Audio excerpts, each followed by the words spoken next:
Okay, the next step is to go ahead and prepare our plug chute cartridge switch.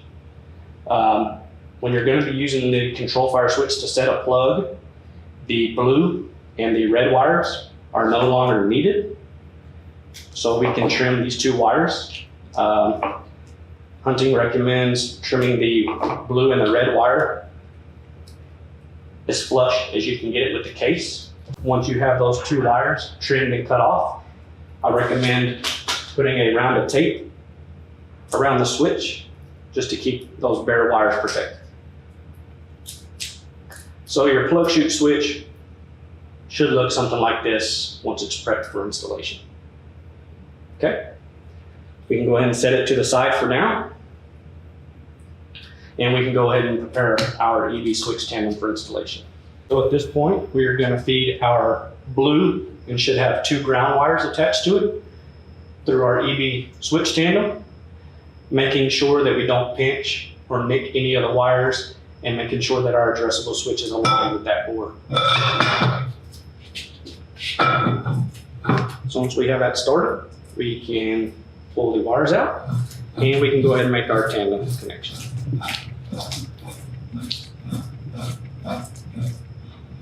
Okay, so at this point, you should have the wires coming from your EB through wire, and then you should have your output wire from the first switch, which is your blue wire, and you should have your two ground wires tied together.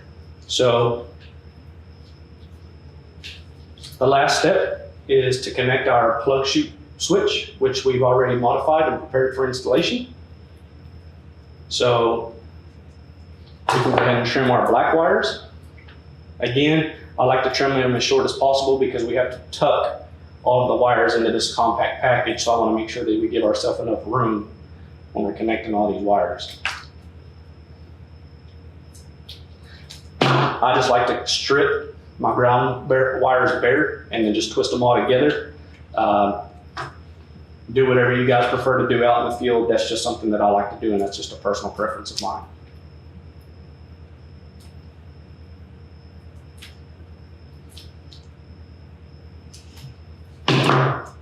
Okay, so once that's done, we can go ahead and connect all four of our ground wires.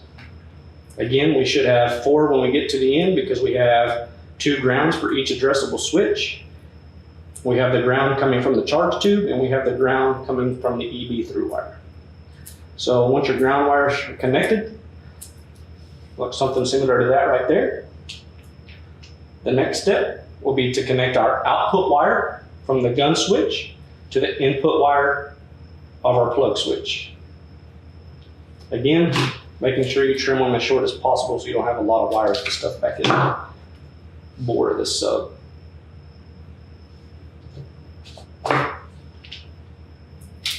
Okay, check your connections. So you should have something that looks like this. All grounds connected, blue to white, and then green will connect to the blue, white, and green strapped wire, and that'll be the final connection.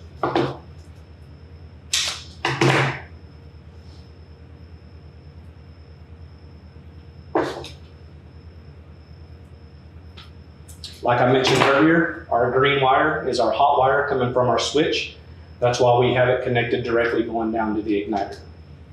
Once you have all the wire connections made, the last step in the process is to tuck in this whole package in nice and neatly, not damaging any of the wires, and then installing the port plug.